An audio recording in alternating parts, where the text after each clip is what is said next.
Point लेने पर ही हमको मिल रहा है। इसका मतलब z equal to infinity is, जो z इक्वल टू इन्फिनिटी आपको यहाँ इन्फिनिटी जो मिला है, here infinity is the limit point of poles, hence z equal to infinity is the non isolated essential singularity. ये ध्यान देना है आपको, नोट कर लीजिए पहले।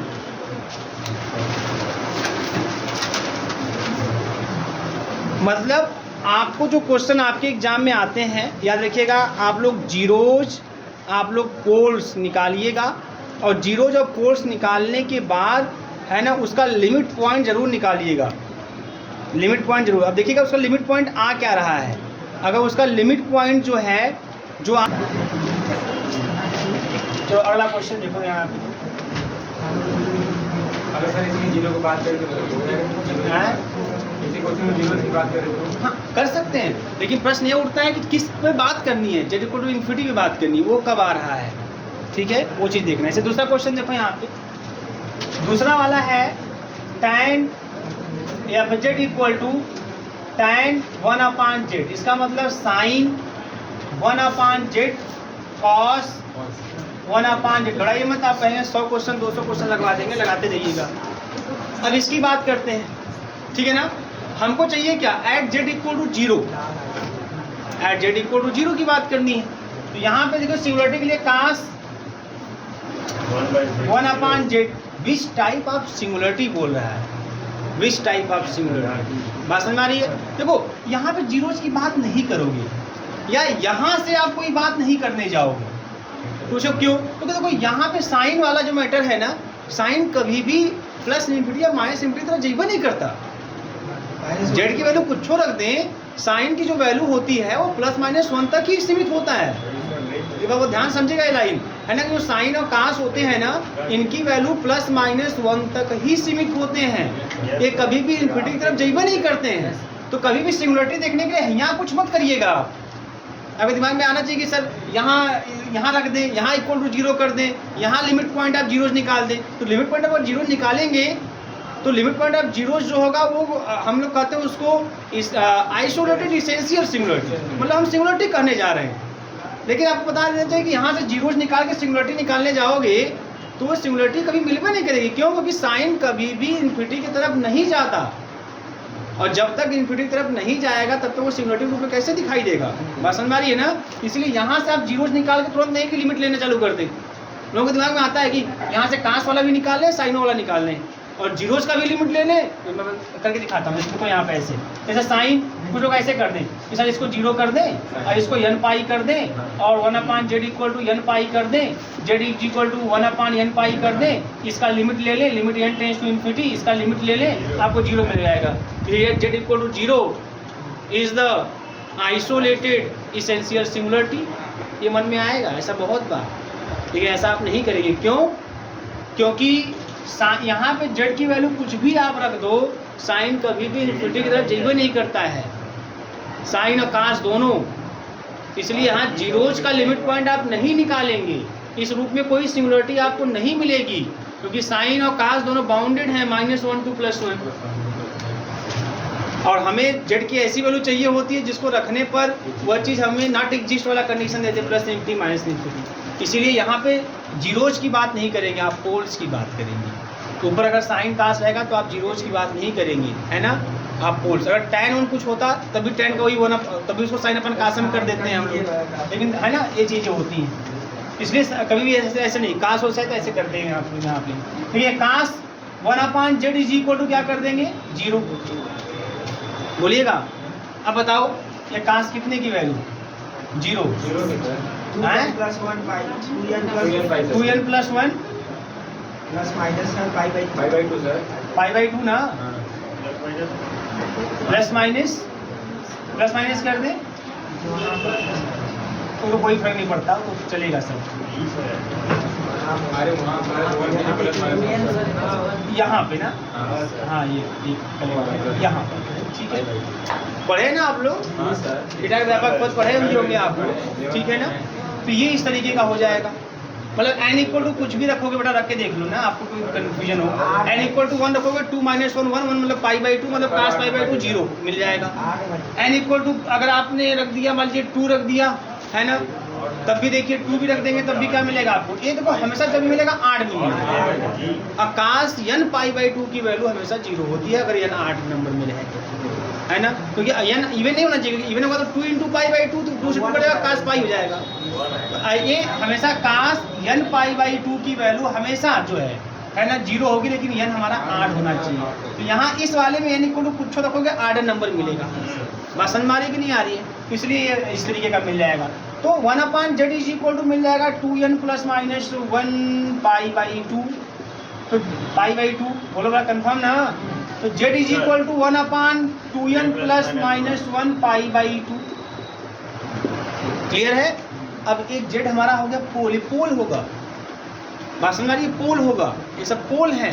आप भाई रख के देखो ना पोल है कि नहीं है, डायरेक्ट इसमें से n की वैल्यू कुछ भी रख के और डायरेक्ट इसमें रख के आप लिमिट ले लो, इन्फिनिटी हो जाएगा, इन्फिनिटी हो जाएगा। मैं बताया था z इक्वल टू a अगर पोल है then limit z tends to a, या z जो होता है वो टेंड टू इन्फिनिटी हो जाता है। ये सब पोल हैं, सबके सब पोल हैं, है ना। अब ये पोल है तो अब इसका लिमिट ले लीजिए, इसी पोल का लिमिट ले लीजिए, लिमिट पॉइंट ऑफ पोल्स, इस पोल का लिमिट ले लीजिए। तो लिमिट है ना, जब इसका लिमिट लेंगे तो limit point of poles, limit n tends to infinity z ही हमारा ये पोल है, इसका लिमिट ले लेते हैं, मतलब limit n tends to infinity z मतलब limit n tends to infinity 1/2n ± 1 π/2, बेटा यहाँ रखेंगे जब इन्फिनिटी तो ये हो जाएगा 0। इसका मतलब लिमिट पॉइंट ऑफ पोल्स हमें 0 मिला, मतलब 0 is the limit point of poles. Here 0 z equal to 0 ये बोला है, एट z इक्वल टू 0, तो here here z equal to 0 is the limit point of poles, hence z equal to 0 is the non-isolated essential singularity। Note कर लीजिए, हर question में zero pattern देखिए बहुत ही simple. तीसरे वाले में अब z equal to cosec 1/z है, इसको 1/sin 1/z करेंगे और sin 1/z is equal to 0 करेंगे। यह साइन डायरेक्ट में दे रहा हूँ n पाई की वैल्यू हो जाएगी, तो 1/z is equal to n pi, plus minus लिख सकते हैं, कोई फर्क नहीं पड़ता, 1/n पाई। बस समझ आ रही है। अब ये पोल है, limit n tends to infinity z करेंगे आप, limit n tends to infinity 1/n pi मतलब 0, 0 आ गया तो मतलब 0 is the limit point of poles and 0 is the non isolated essential. Clear ना, 0 is the non isolated essential. इसी प्रकार से अगर चौथे वाले क्वेश्चन की बात करें तो देखो इसमें z equal to sine 1/1 - z, बताओ इसमें पोल कहीं मिलेगा क्या आपको? नहीं मिलेगा। यहाँ जीरोज की बात करेंगे तो यहाँ जीरोज निकालेंगे, है ना। तो यहाँ आप क्या करेंगे, इज इक्वल टू 0 कर दीजिए, जीरोज निकालने के लिए अब z बराबर 0 कर दीजिए, z के मान वैल्यू निकाल लीजिए। तो साइन 1/1 - का z, अब जीरोज निकाल रहे हो, आप जीरोज निकाल रहे हो, साइन n पाई का प्लस माइनस n पाई, 1/1 - का z is equal to n pi, तो 1 माइनस का z is equal to 1/n pi, तो z is equal to 1 - 1/n pi. अब लिमिट पॉइंट आप जीरोज निकाल लीजिए, आप लिमिट, ये सब जीरोज हो गए, ये जीरोज हो गए सब, है ना। लिमिट पॉइंट आप जीरोज निकाल लीजिए, limit n tends to infinity z, limit n tends to infinity और 1 - 1/n पाई, इसका लिमिट निकालिए, कितना आएगा? 1 आ गया, 1 आ गया। तो z इक्वल टू 1, देखो बोला चौथे में z इक्वल टू 1, तो z इक्वल टू 1 जो है हमारा ये क्या हो गया, इज आइसोलेटेड। क्यों? क्योंकि z इक्वल टू 1 हमारा लिमिट पॉइंट ऑफ जीरोज है, hence z equal to 1 is the isolated essential singularity, isolated essential singularity. ठीक है ना निशान? निशान ठीक रहेगा तब हम पढ़ाएंगे, बता दे रहे हैं। अगर निशान को थोड़ा भी ठीक नहीं लगेगा पढ़ाना बंद कर देंगे। वही बोलेगा।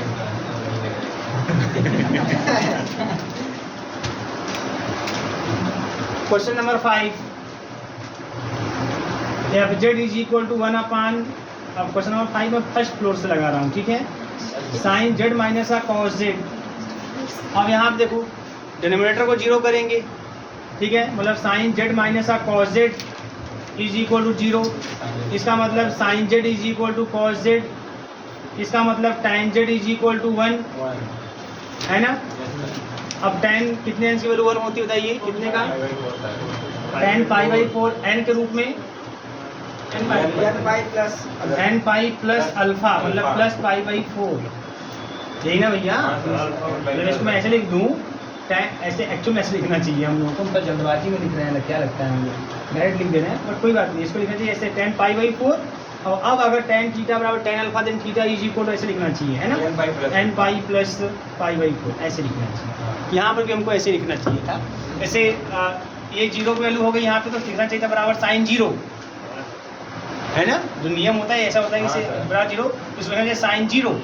अब साइन थीटा बराबर साइन अल्फा देन थीटा बराबर मतलब 1/1 z बराबर n पाई ऐसा करके, है ना, कोई दिक्कत नहीं है, बट ऐसे लिखना जो तरीका होता है लिखने का ऐसे होता है। साइन थीटा बराबर sine alpha then theta is equal to n pi plus minus 1 to the power n into alpha, ऐसे करके लिखा जाता है।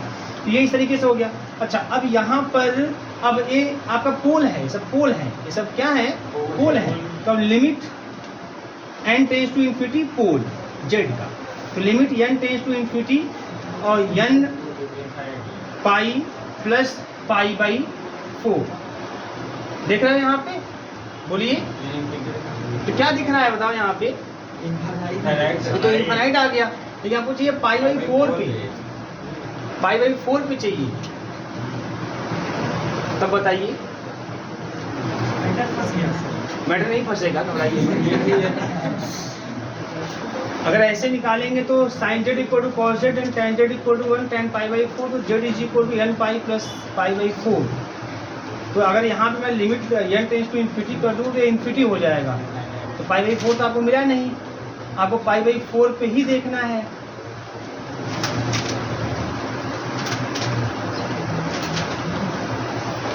One upon sine Z minus का cos Z at Z equal to π/4,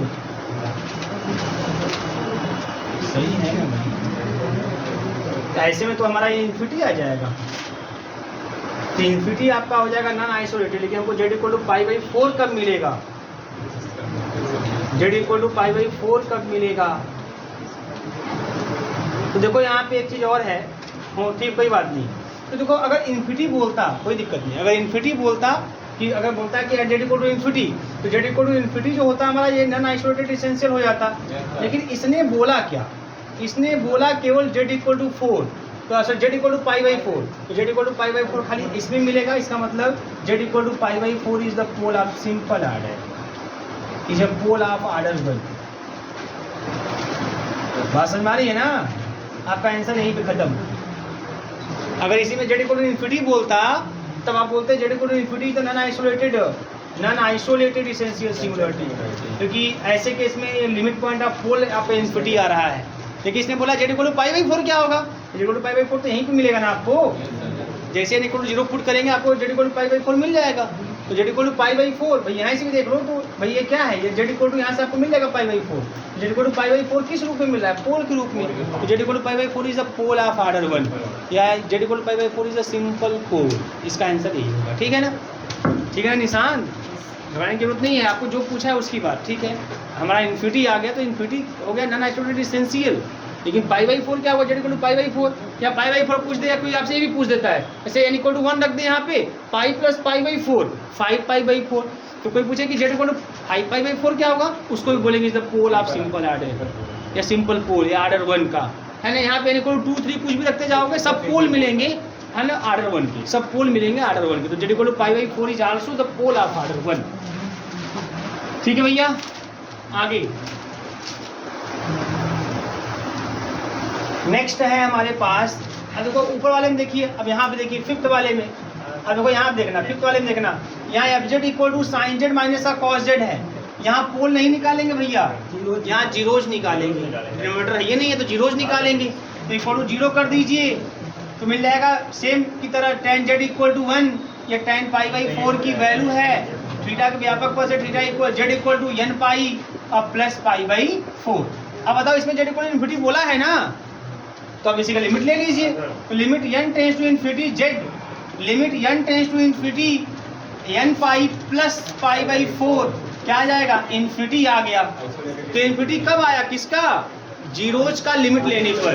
तो here z equal to infinity, here z equal to infinity is the limit point of zero, hence z equal to infinity is the isolated essential singularity. एकदम याद होना चाहिए आपको। देखिए याद रखिएगा, यहाँ पे इस वाले केस में यह पोल है सिंपल ऑर्डर का, और इस वाले केस में यह जो है आइसोलेटेड इसेंशियल सिंगुलरिटी है। ऑप्शन ऐसे ही दिखाई देंगे, 100% दिखाई देंगे, हम तो कह रहे हैं 500% दिखाई देगा। तो दिखाई देना ही देना है उसको, कंफर्म है। जो भी क्वेश्चन आएगा इसी में से आएगा। और रेवंती का हम पेपर बनाए हैं, ऐसा कुछ नहीं है तो, लेकिन आएगा यही 100%।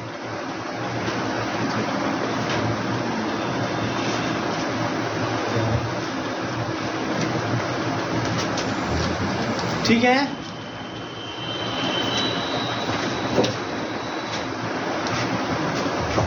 चलो आगे।